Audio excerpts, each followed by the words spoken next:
में घुसपैठियों के खिलाफ जो कार्रवाई का तूफान आया है वो अब रुकने वाला नहीं। एसआईआर की प्रक्रिया ने पूरे सिस्टम को हिलाकर रख दिया है और जहां भी एसआईआर हुआ वहां दस्तावेजों की तलाशी हुई और फर्जी दस्तावेजों वाले लोगों की पोल खुली। अवैध तरीके से भारत में घुसे, असम में फंसे और गलत तरीके से कागजात बनाकर वोटर सूची में घुसने की कोशिश करने वाले अब तक 3000 से ज्यादा पकड़े जा चुके हैं। लेकिन जैसे ही एसआईआर के आंकड़े सामने आए, विपक्ष की नींद उड़ गई। फर्जी वोटर कटे, घुसपैठिए रडार पर आए और विपक्ष ने बौखलाकर आरोप लगाना शुरू कर दिया। तो चलिए सबसे पहले बताते हैं कि एसआईआर की प्रक्रिया में कितने फर्जी वोटर पकड़े गए, कितने वोट कटे और क्यों विपक्ष इतना बौखला रहा है। असम में एसआईआर से कुल 10,56,000 मतदाताओं के वोट अलग अलग कारणों से कटे।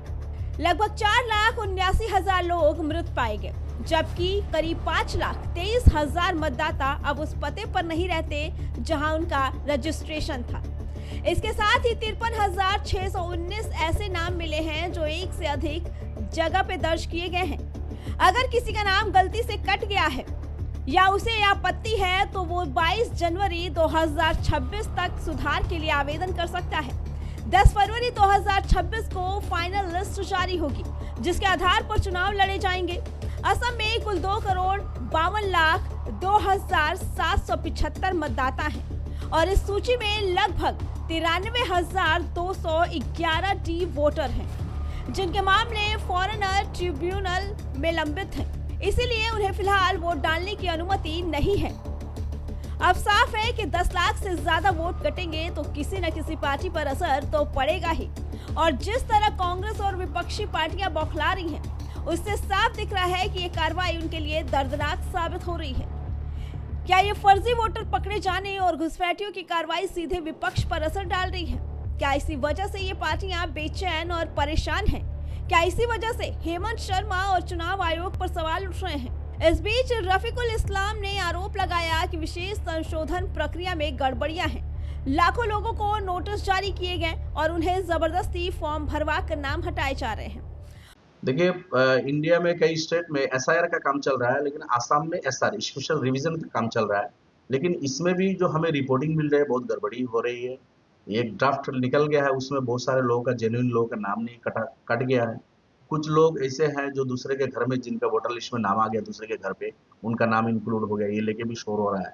लेकिन अभी जो हमें अंदर की खबर मालूम हो रही है कि बीएलओ को कंपेल किया जा रहा है कि तुम हर बूथ से 20, 25, 30 आदमी को मृत्यु घोषित करके उनका नाम काटना है, जरूरी है। जबरदस्ती करके ये उनको इंटरनल इंस्ट्रक्शन दिया जा रहा है। इस तरह की बातें सुनने को आ रही है। अगर इस तरह हो रहा है कि दुर्भाग्य की बात है, ये तो फिर सेकुलरिज्म का गला घोट रहा है। फिर ऐसा होगा कि जिंदा आदमी को मृत्यु घोषित करके उनका नाम वोटर लिस्ट से काटा जाएगा। भाई, एक बूथ में अगर कोई मृत्यु आदमी नहीं है, 2 आदमी है, तो 20 अगर आप टारगेट दे रहे हो कि 20 को काटना ही है, तो इसका मतलब है कि 18 जिंदा आदमी का नाम आप काट रहे हो। इसी तरह एक बूथ से 20-30 का नाम अगर काटोगे तो एक समष्टि में अगर 300 बूथ है तो कितना लोगों का नाम, 6,000-7,000 लोगों का नाम, इस तरह तो लोगों का नाम कट जाएगा। तो बीजेपी ने टारगेट किया है कि एक कॉन्स्टिट्यूंसी से कम 10-15,000 लोगों का नाम काट दो और 10,000 फर्जी वोटर का नाम इंक्लूड कर लो। ये बीजेपी का सपना है। और अब तक 26 लाख लोगों के नाम इस तरह हटाए जा चुके हैं। लेकिन सबसे बड़ा सवाल ये है कि ये शिकायतें करने वाले लोग फर्जी हैं। हम असम के चुनाव अधिकारी से मांग करते हैं कि भारतीय नागरिकों के नाम मतदाता सूची से ना हटाए जाएं और जो फर्जी शिकायत कर रहे हैं उनके खिलाफ सख्ती बरती जाए। विपक्ष का आरोप है कि फर्जी वोटर ऐड हो रहे हैं, गलत तरीके से शिकायतें दर्ज कराई जा रही हैं, लेकिन कोई आम आदमी ये शिकायत लेकर नहीं आया कि उसका नाम गलत तरीके से कटा। परेशानी सिर्फ उन लोगों को हो रही है, उन घुसपैठियों को जिन्हें पकड़ा जा रहा है, खदेड़ा जा रहा है, जिनके दस्तावेजों में कमियां पाई जा रही हैं।